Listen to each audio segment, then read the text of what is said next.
Hi guys, welcome back to my channel, Real Life with Steph, and today we are going to be doing something different. Today it's going to be true crime and makeup. I love old cases, love anything old, because like I'm always curious of how they solved it, how it looks, and just how they dressed back then, and even how they carried themselves. And I'm just obsessed with history. And yeah, so today's case, it's about Ruby McCullen.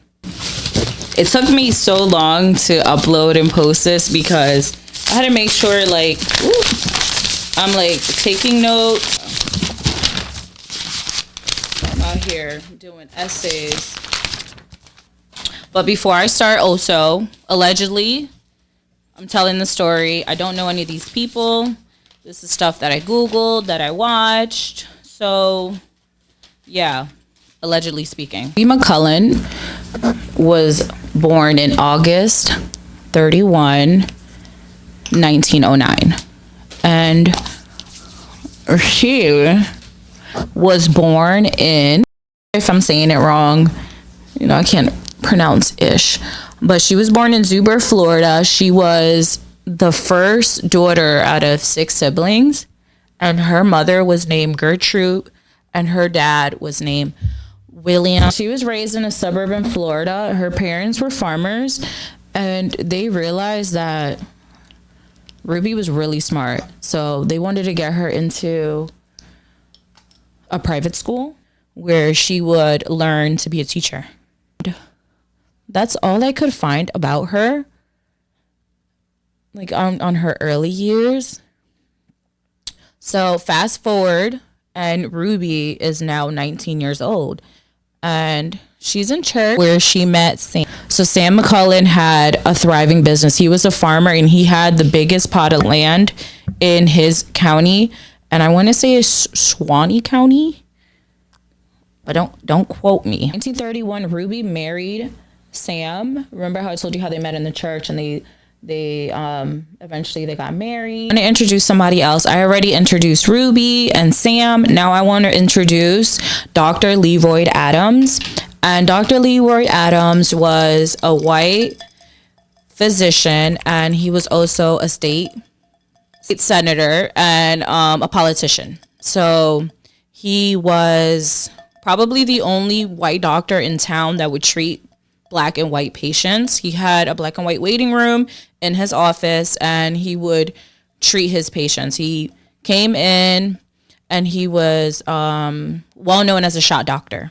So he would give you shots that were life-saving, like penicillin. Don't quote me, right? I can't read. I got an 8th grade education. Our story starts with these 3 players in 1952 in Live Oak, Florida. There was a racial divide in down south because of Jim Crow laws. Jim Crow laws basically are supposed to be equal but separate, but we all know that ain't shit. You can't separate people and say it's equal. Ooh, I forgot to do my nose. Dr. Leroy Adams, he was found in his office in a pool of his own blood. He was shot 2 times, and then I believe 2 other shots went somewhere else in the facility. So it was 4 shots. 2 women said that they saw a woman in his office. She was about 5'2", black, dark skin, yellow dress, and a tan handbag. They had an argument over a medical bill saying, "Goddamn woman, enough of you." They heard 1 shot, 2 shot, 3 shot, and then they finally heard a final shot. And then that was 2 witnesses that they asked. The 3rd witness said that she didn't know who it was. All that she knew is that it was a black woman. But it's a small town. Everybody knows everybody. So most likely they just didn't want to get involved. Ruby probably thought that the cops were just going to have like a sympathetic ear, that they would care what she had to say. But something told her, hey, they're gonna help me. Maybe Ruby thought that the cops were going to feel bad for her, feel sympathetic to, what happened to her. So she walks to the bushes in her house, right out the window. She walks them to the window and she pulls out a gun. And the cops were like, what did you do, Ruby? And she goes, well, I don't know if I did right or I did wrong. And the cops were, oh, well, we don't care. We have an admission of guilt. So they arrested her. They put her in a car, drive her about an hour away. They didn't want her, doing eyebrows will humble you when you were trying to look into a camera. So I'm just going to finesse them a little bit, cut the camera off, and then retalk because I can't see nothing. But they drive her an hour away. And yeah, so they drive her an hour away because they didn't want, surprisingly, they didn't want nobody to kill her in jail. If they would have killed her in jail, it would have brought a lot of publicity down south, and they did not want that. They didn't want to be under a microscope, and they didn't want Northerners coming down south and seeing what they had going on or what they were doing down there. So surprisingly, they didn't want her killed in prison, so they drove her an hour away to where nobody in town knew her, and they kept her in the state county jail. The county was called Suwannee County, their state penitentiary. Also wanted to be really, really careful because in their backseat, in their prison, they were holding the richest black woman in Live Oak, Florida.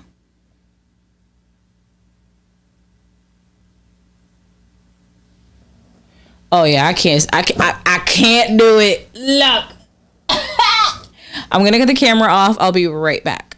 Also rumored that Ruby kept a little black book that record and detailed every police officer that her and her husband paid off with their illegal number business. And yeah, they were searching her house and they could not find that little black book. And that's what people speculated why they protected her so much while she was in prison and they didn't send her locally to their prisons. But while Ruby was being arrested and transferred to another jail, her husband was at church with her daughter, and the deacon was like, hey, your wife just shot Doc Adams. You need to go. So he grabs his daughter and he drives as fast as he could to his house. And he loaded up his 3 children, packed up all his money, everything that he could in his house, all his stashes, all the important things, and he left. And he fled town. As he should, because I would have dipped too. Leads to his in-laws' house, Ruby's parents. Ladies, am I supposed to put my blush at the end or in the middle? I don't know. I'm just feeling a little sassy, a little adventurous. But he flees to his in-laws' house where the police contact him and they're like, we want to meet with you and we want to talk. And he agreed to meet up with them the next day, and he surprisingly dies of a heart attack. And it's speculated that the cops got to him, they just murdered him, or they spiked something in his drink, or somebody was out to kill him. But Sam did have a heart issue. He did take heart medicine and all that stuff. So people believe what they want to believe, if he died or if he was poisoned. If you want to fast forward about 6 years ago, Ruby felt really ill and really, really sick. And her husband called Doc Adams to attend to her, where she eventually did get better and actually ended up being their family doctor. He birthed all of her children, and the doctor eventually wanted to get into the illegal gambling business too, to fund his campaign. And Ruby and her husband, they say, sure. Ruby and her husband added him to the business because they believe because he was so well known and had a rich family that he'll be a great business partner to have. He wanted to get into politics, so that funded his politician career. Where dirty politicians be coming from. But if the people would know that the doctor and the politician was funding his campaign with illegal money, all his Christian voters would not have voted for him.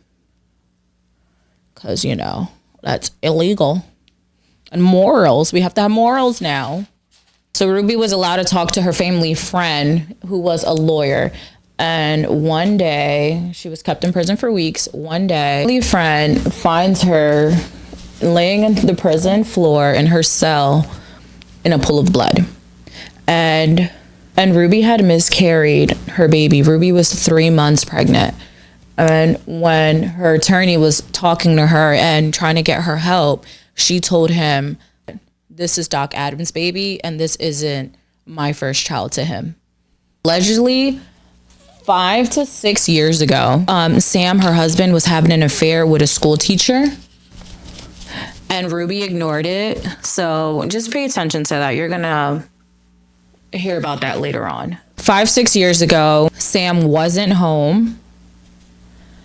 Doc Adam knocks on Ruby McCullen's door and he invites himself in. You really want to get technical? Back in the day, white men ruled everything. Some people speculated that she had an affair with him or that it was consensual, but Ruby always stated that it wasn't consensual. He assaulted her. She would tell her lawyer that Doc Adams would just grape her, and every time that she would say no, he would inject her with a shot that's going to get her sick. And it was speculated that the shot that he was giving her was either something that rhymes with ain or something that rhymes with anarane, or I don't know if I'm allowed to say drugs, but the one that starts with H and C. And that was the way that Doc Adams was able to control Ruby. And eventually Ruby got pregnant to Doc Adams' baby, Loretta, and her husband stayed with her. There was always whispers in town that the baby was Doc Adams because the baby was light-skinned. Ruby goes to Doc Adams' office demanding that he fixes her. I don't know how y'all be doing y'all liner and determiner. I can't talk. So Ruby goes to Doc Adams' office and she tells Doc Adams that if he's going to continue assaulting her, that he needs her to fix him, that she does not want to have any more babies by him. And eventually, Doc Adams got Ruby sent to a mental institution for wanting to get fixed. So Ruby told her attorney that she was caught in between two guns because her husband told her if she has any more white babies by Doc Adams, he was going to her. So she had the man that was assaulting her and her husband that told her if she got pregnant again, that he was going to off her. So which one would you pick? She says that she's just caught in between two guns. It's either take this man out or be taken out by my husband. So it was also rumored that her husband, Sam, was having an affair with a school teacher, and that's where the receipt came from. So supposedly the receipt came from a woman who got her uterus scraped and got an abortion performed by Doc Adams. So she confronted her husband about the affair and about the abortion. And her husband goes, you have room to talk with that man, that white man's baby. And he ate with that line.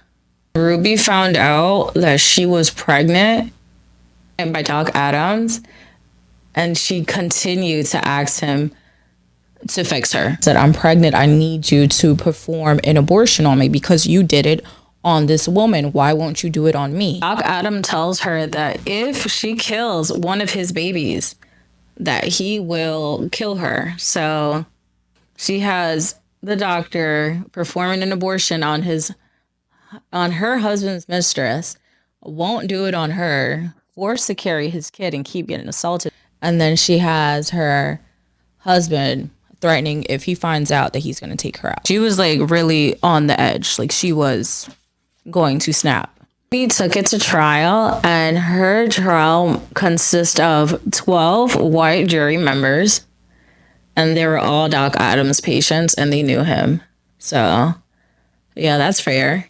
She ended up taking her own defense on trial about what happened to her, but every time that she did, they kept objecting it. Everything that she said, objection, objection, objection, objection. So she really wasn't able to speak about what happened to her. Ruby was found guilty and sentenced to the electric chair, where she sat on death row for 18 months, and her lawyers kept fighting to get her a new retrial, and they did.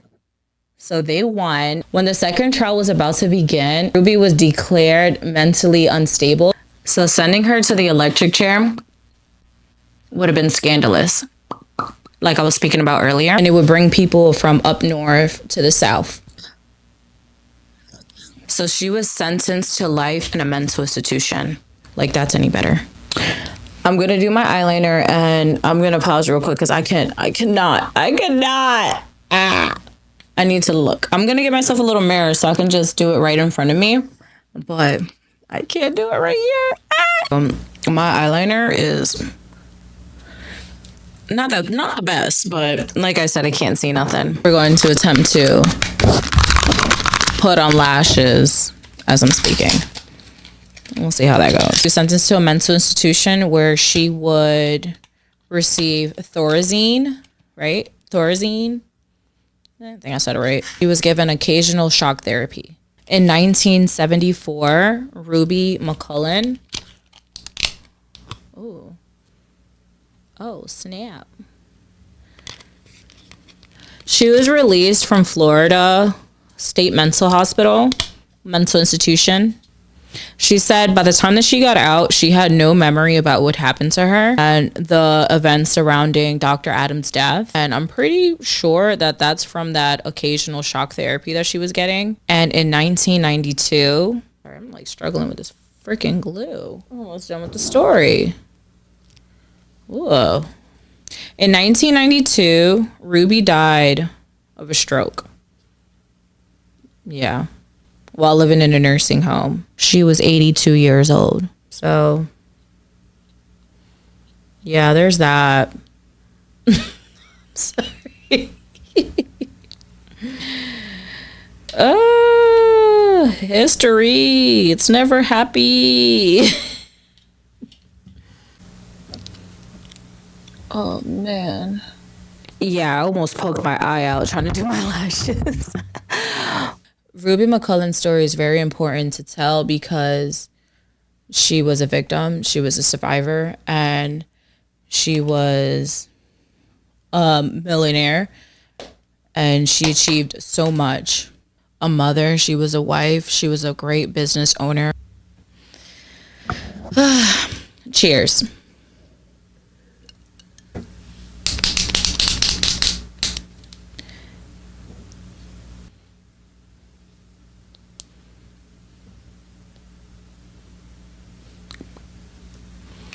So I am done, and here is the final look. If you guys like this video, please give me a like, a subscribe.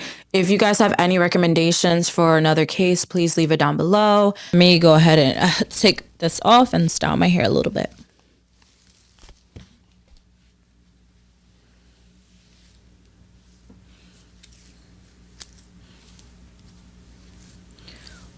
I just got out the shower, so you know, I did like it slick back better.